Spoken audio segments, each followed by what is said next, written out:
Welcome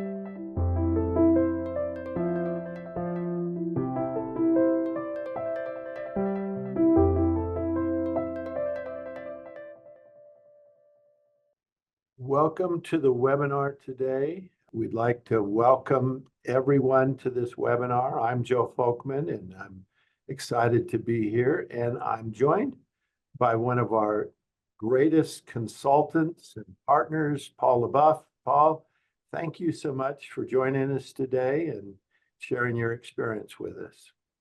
Delighted to be here, Joe. Thanks. Let's start today. I want to talk about my Manhattan Project. Now, this is always a little confusing to people because most people know that the Manhattan Project was where we built the atomic bomb. And I wasn't trying to blow up the world, but I was trying to bring it back together. And the question that I had that brought me to this was, what was the smallest behavior with the largest impact? And so I looked through my database and I tried to kind of say, which one, kind of very small behavior really has the most significant impact? And the thing that I found was it was trust. Now, what's interesting about trust is you know who you trust and who you don't trust. And even at a young age, people understand trust. They know they can trust certain people and not trust others. And I mean, you can put an academic definition on it, but people know really early on, and they learn as they go about trust. But the significance of this impact, one data point we found was on the World Values Survey. They ask a question, and the question is, can most people be trusted, or do you have to be careful? And what we find from that is that if they look at the response of that in a country and correlate it with GDP, there's a 0.83 correlation, such that, in Norway, about over 80% of the people say, yes, most people can be trusted. But in Colombia, only 10% say it can be trusted. And if you look at the GDP between those two countries, it's significantly different. So, Paul, what's your experience with trust, and have you seen it really helping and hurting businesses throughout your career? So, Joe, when you talk about your Manhattan Project, what you remind me about is the best teams that I've worked with, they treat trust as a verb, right? I trust you until you lose my trust. The lower performing teams, they treat it like a noun. They treat it like a thing that you have to earn. You have to earn my trust. So what I see is trust and velocity go hand in hand. And I'm sure we'll talk about more about that later. That's true. I love that analogy there.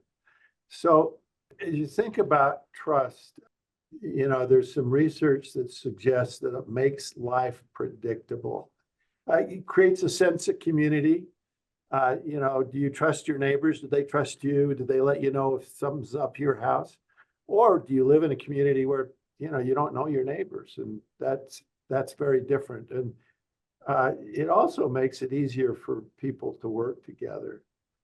Paul, you've had some experience with those things too. Which one of these really rings a bell for you? Joe, this notion of predictability, especially post-COVID, all the clients I'm working with are wrestling with how to deal with FUD, right? Fear, uncertainty, and doubt, this lack of predictability. And one of the things that I'm noticing is we have to operate differently in terms of trust, right? How do we build it remotely? How do we sustain it? How do we build it when there's more turnover? So that predictability piece seems to loom large. It really does. And, these are differences that we've never seen before. Now, Paul Zak, he's a neuroeconomist. See, I thought a psychometrician was confusing, but neuroeconomist takes the cake here. He studied the difference between high and low trust organizations. What I love about Paul Zak is he refers to trust as friction, and I really think it makes sense, because when there's low trust, there's friction. And you know, things don't go smoothly. They don't move along. They get stuck. But he tried, you know, in high trust organizations, 40% less turnover, 66% closeness with colleagues, 106% more energy, 70% more alignment with goals and purposes, 17%, this is my favorite, higher compensation. Which one of those stand out for you, Paul, as an interesting metric there? You know, Joe, it's what you noted at the top. It's that 106% more energy. Because again, what I see in teams over and over is they have what I call a high coefficient of drag. You know, it feels like they're driving with the brake on. And often what I see is teams come in one of two flavors. It's either star player or weakest link. And most of the organizations I work with have a weakest link team. And what happens is if one person's dragging down the system because of trust, the energy in the team significantly lower, and therefore the output's lower. Yeah, I love that phrase, being all in. And, you know, trust is the key to that. And people give more effort and energy when they're trusted. So we were wondering about you, because we're going to show you a new product today. We're going to show you about a team trust assessment and kind of give you an overview of what that is and how it works. But to start off with, what we'd like to do is learn about what's the level of trust in your team. So, you know, are you confident that you have a high trust team? You work in a moderate trust team, low trust team, or I'm not sure what the level of trust is on my team. I know this is kind of a hard question, but we'd love to sort of see where you are in terms of when you think about your team, however you define that, where would you say you are in terms of the level of trust? Paul, what do you think is going to come out on this survey? Yeah, it's either 2 or 4, but this reminds me what I see in a lot of organizations. Again, it's what I would call pockets of trust. And unfortunately, trust doesn't average out, right? And I'm thinking of one example in particular in a public company where I was working with the COO who was supposed to be the heir apparent to be the CEO. And he didn't become the CEO because what the organization saw is he had his guys. And what happened is he created pockets of trust in the organization, which also created pockets of distrust. So that idea of being, you know, moderate trust, some good, some not, it's common, but it doesn't seem to work too well. Well, let's see what folks said. Here they are. Well, you were right. I work in a moderate trust team, about 49% of the people. It's great. At 32%, I'm confident I have a high trust team, and about 8% aren't sure. Well, we're going to give you some ideas and some insights on how you can measure trust in your team and what to do with that data and well, really how trust works in a team. Now, we've used this team trust assessment recently in a large retail organization. We actually had 300 people respond to the assessment, and those 300 people were part of about 39 different locations, stores, if you will. And one of the variables we looked at, and Paul, you know, sometimes data makes me drool just a little bit, but this really did. Because I found a correlation between the level of trust in stores and turnover. And what we found is we divided the trust score into quartiles. If stores were in the bottom quartile, they had about 87% turnover. The next quartile up, 76% turnover. But the top two quartiles was 67% turnover. Now, when you look at this, if you're not in retail, 67 seems like a high number, but in their experience, that was a pretty good number because there's lots of churn in retail. Well, what do you think? Why is it that low trust leads to turnover? What's your theory on that? So, you know, I was thinking about this when I looked at the graph. In today's world, DEI is very important, right? It's becoming increasingly important for people working in organizations. And DEI has now been expanded to DEIB, this notion of belonging. And I think it's reflected here. When somebody feels like they really belong to an organization, they're more likely to stay in that organization. And they feel like they belong if they're trusted. If they're not, they're more likely to leave.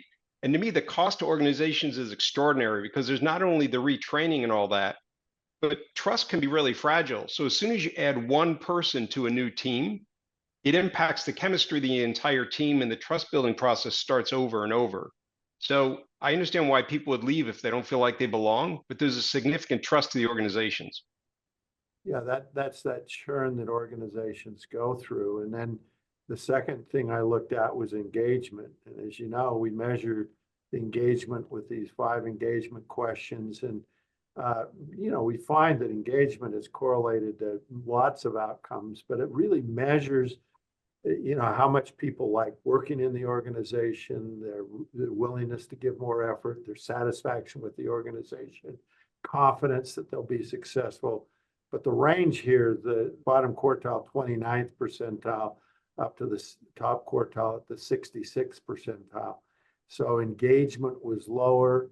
And the final thing was discretionary effort, which I think it's the magic. It's the magic in organizations, the willingness of people to work harder, to go further, to do more. And, low trust organizations only have 20% of their employees willing to put, in extra time and work harder. High trust organizations had 61%.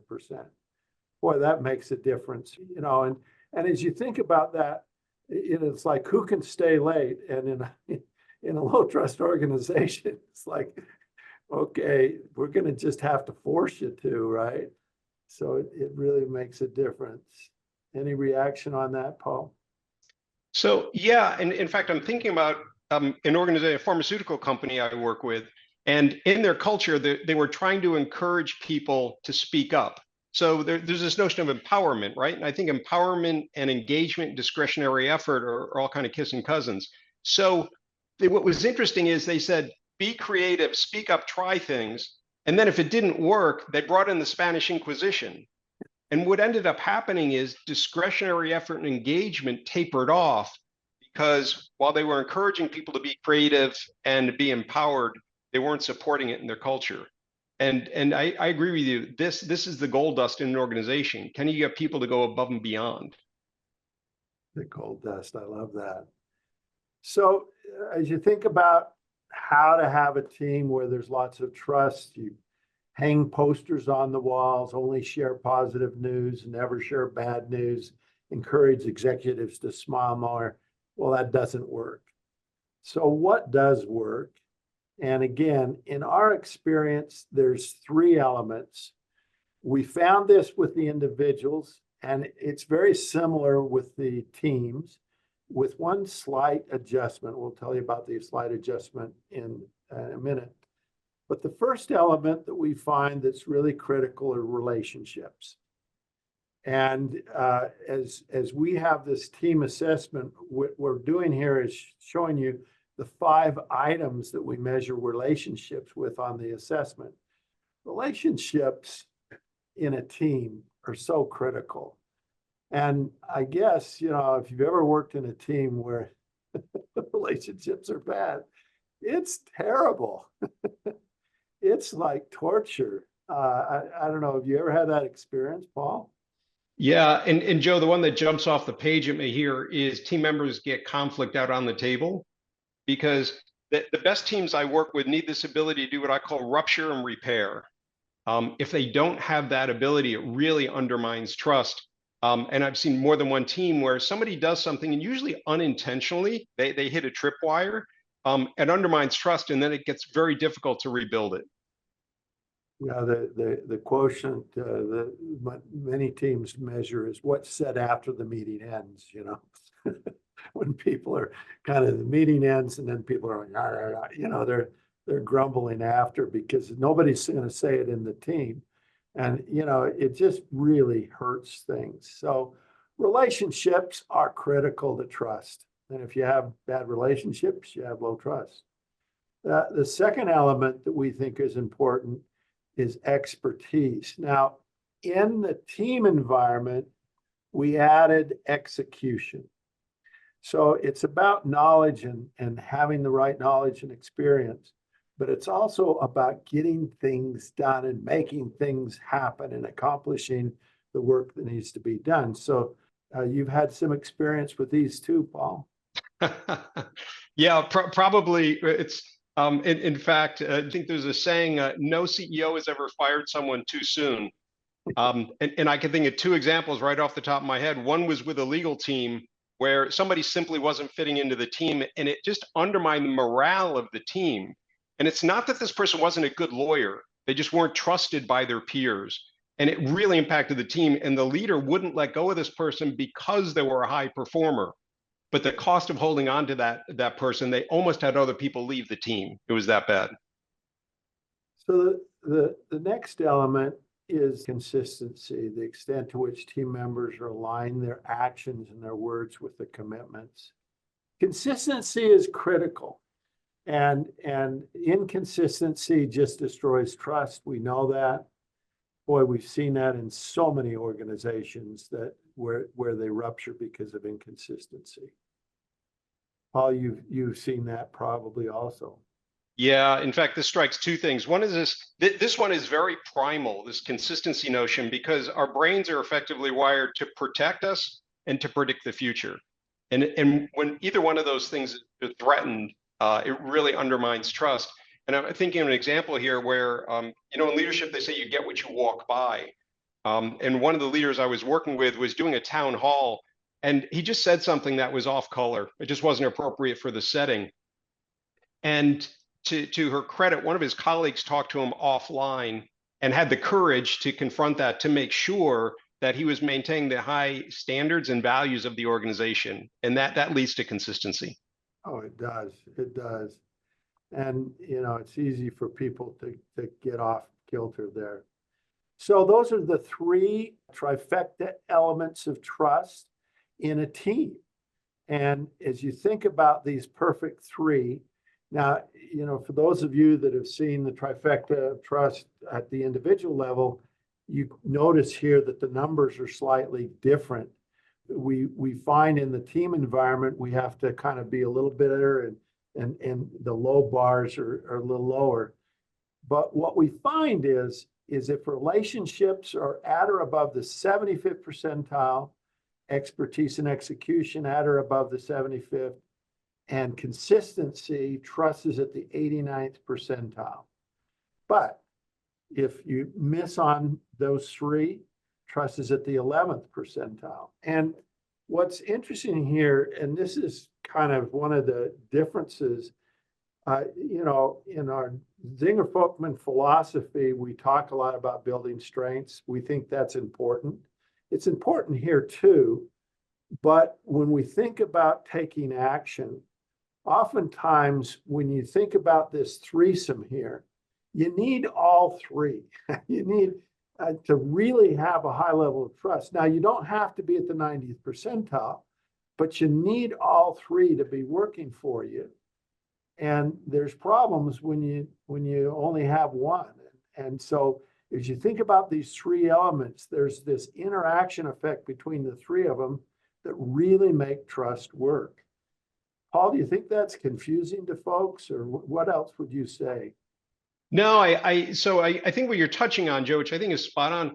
Trust is a compound skill, right? And we trust people holistically. And if you think about it, there has to be consistency, intellectual level, right? Do you have credibility? Behavioral level, are you consistent? The relational level, do I know you? Right? I know you and I talked the other day. I see this phenomenon, the Zenger-Folkman 360s, I call to know me is to love me. That when people are known by their raters, they tend to get a halo effect in that. And then there's always this question of intention, right? Do you have my back? So it really is a holistic approach, and these three dimensions really capture it. Well, and let me show you what happens when we use these elements and we don't have all three. So If all three are below the 25th percentile, trust is at the 11th percentile. Now, look at the effect if two of the three are below. Now, trust is a little better because, one's okay, but two are bad. If one is below, you're at the 32nd percentile. So, we talk about a fatal flaw with our extraordinary leader assessment, and we measure that at the 10th percentile. The fatal flaw occurs here at the 25th percentile. Any one of those that below the 25th percentile is just devastating. It really negatively affects. But let's say you're at or above the 75th percentile on just one.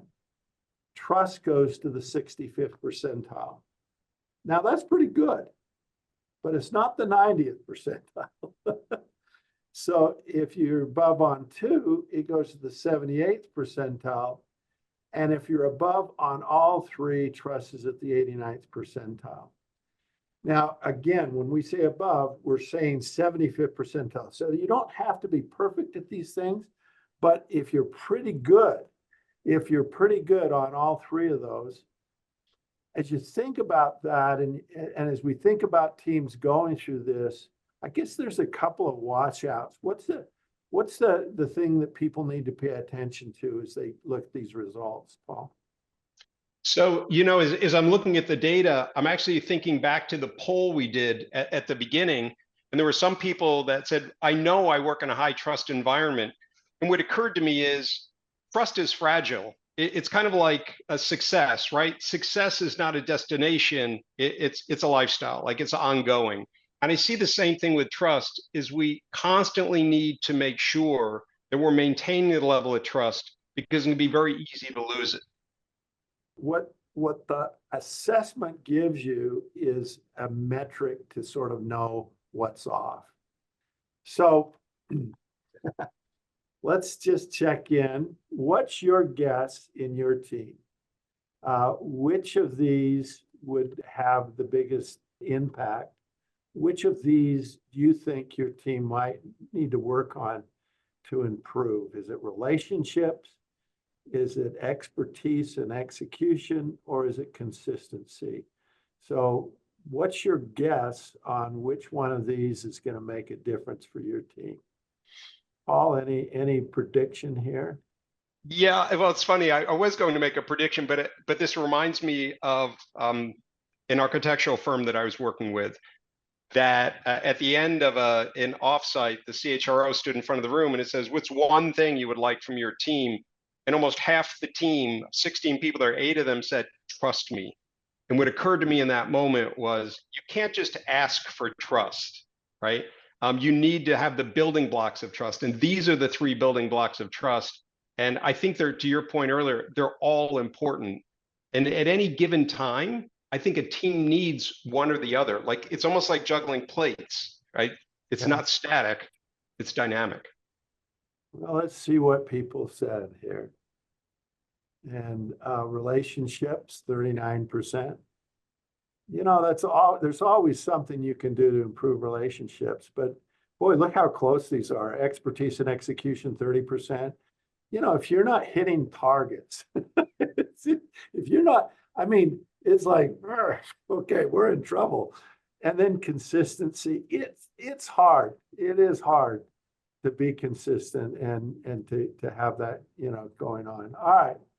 So what I want to do is kind of walk you through what a team trust assessment is, how it works, what the report looks like. We're going to walk through this pretty quickly. So here's the assessment. Now, the assessment is 23 items. The scale is an agree-disagree scale. As we're showing you 8 items here, and you can see the items that measure trust. There's 3 items that measure trust, and then the 5 items that measure expertise and execution. It takes people about 15 minutes to do this. And what you'd want to do is have every team member complete an assessment. You can have stakeholders also weigh in, and you can separate the manager's ratings from the team member ratings, or you can put them together. So we provide both of those to you. Basically, the session that we designed where people get the results from the assessment, the session objective is to explore the dynamics of trust within your team and develop a plan for improvement of trust by the members. So this is a team event. The team reviews the report. And it's interesting because everybody has a share in what goes on and how they can improve trust.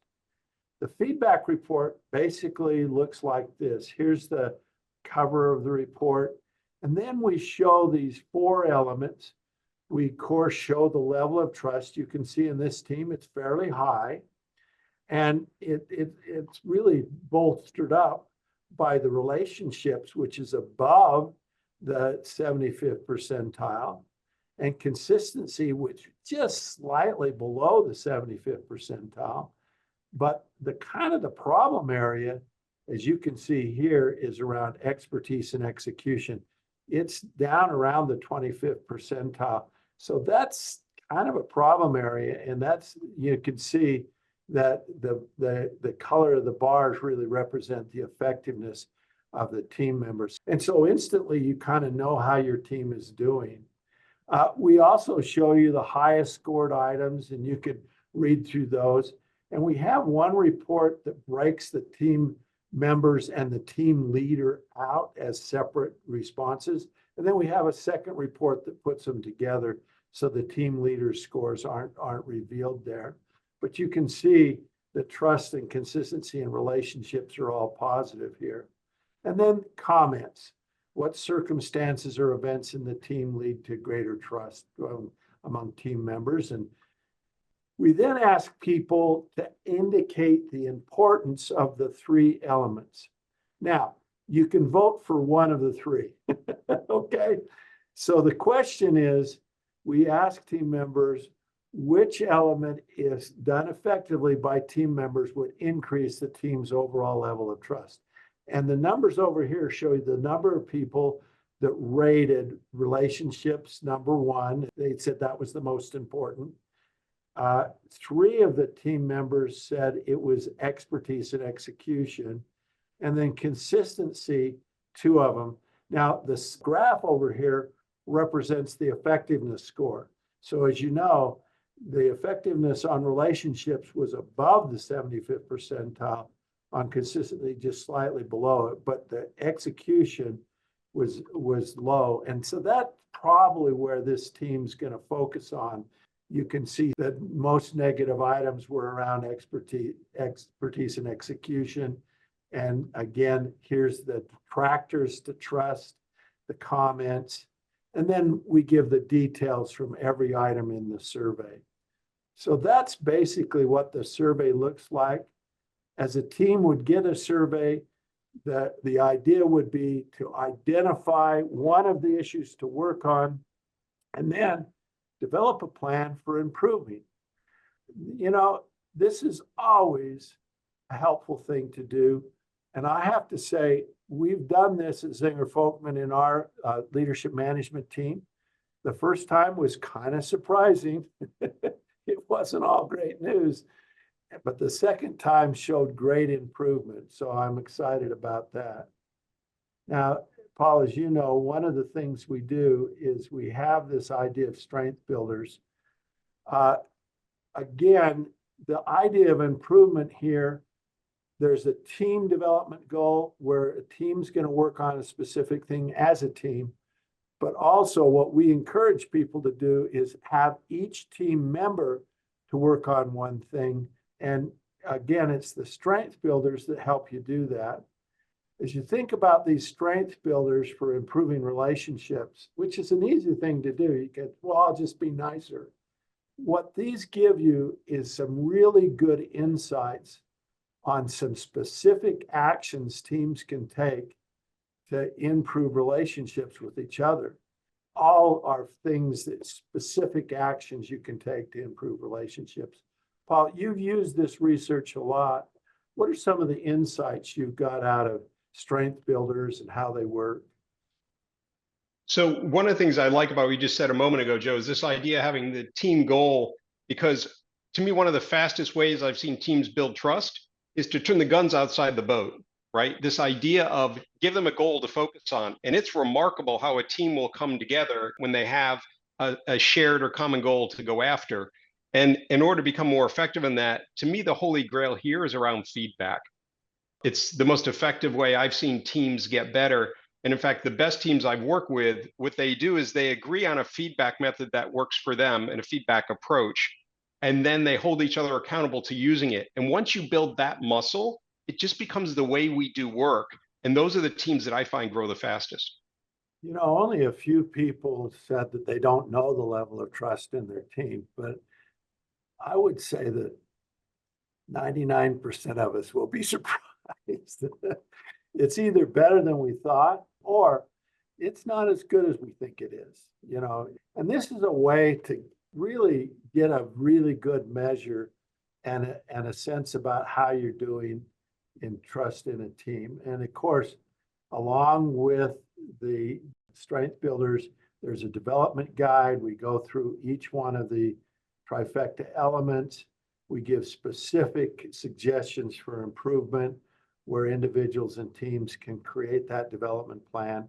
And what we'd like to end up with in this exercise is have that team identify the one element that's going to help them the most, create a development plan, and then have the team as a whole, but every member walk away with something they can specifically do to improve trust in the team. And again, what we know about trust is it's the bedrock of success in a team. It's the invisible force that transforms a group of individuals into a cohesive unit capable of achieving extraordinary results together. Teams are great and they can make a big difference. So that's our webinar for today. So Jill, are you going to talk to us about a special offer that we have? Well, let me begin by thanking you for all your interesting comments, and we would look forward to an opportunity to explore with you how we might pilot this in your organization and what configuration of solutions would really help your organization increase trust. So if you would like to continue the conversation, please let us know during the exit survey.